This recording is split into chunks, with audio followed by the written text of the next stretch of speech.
কেন্দ্র পাহারা দেওয়া, সুষ্ঠু নির্বাচন সম্পন্ন করার দায়িত্ব আপনাদের।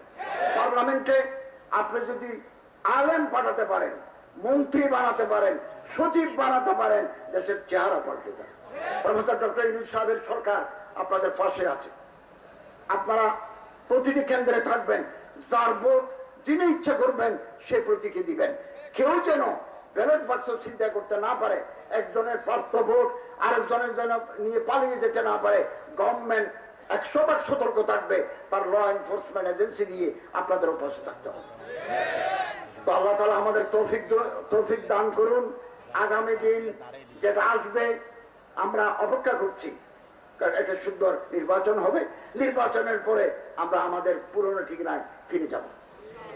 এবং আমাদের প্রফেসর ডক্টর ইউনূস সাহেবকে আমি জিজ্ঞাসা করেছি, স্যার আপনার পরবর্তী কি নির্দেশনা? তিনি বললেন, আমিও নির্বাচন দিয়ে আমি আমার কাছে ফিরে যাব।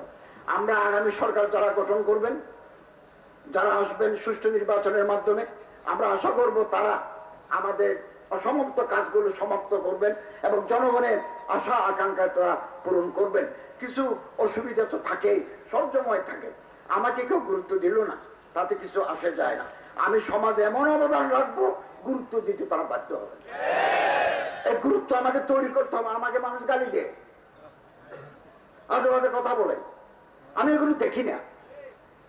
আমি আজকে আসছি যে ঢাকা থেকে লঞ্চে, আমি লঞ্চের উপরে রাত 1টা পর্যন্ত ফাইল স্বাক্ষর করেছি এবং এখন ফোন করে মিনিস্ট্রির খোঁজ নেব।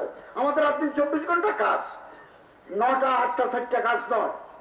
এইরকম পার্লামেন্টে আপনি যদি আলেম পাঠাতে পারেন, মন্ত্রী বানাতে পারেন, সচিব বানাতে পারেন, দেশের চেহারা পাল্টে যায়।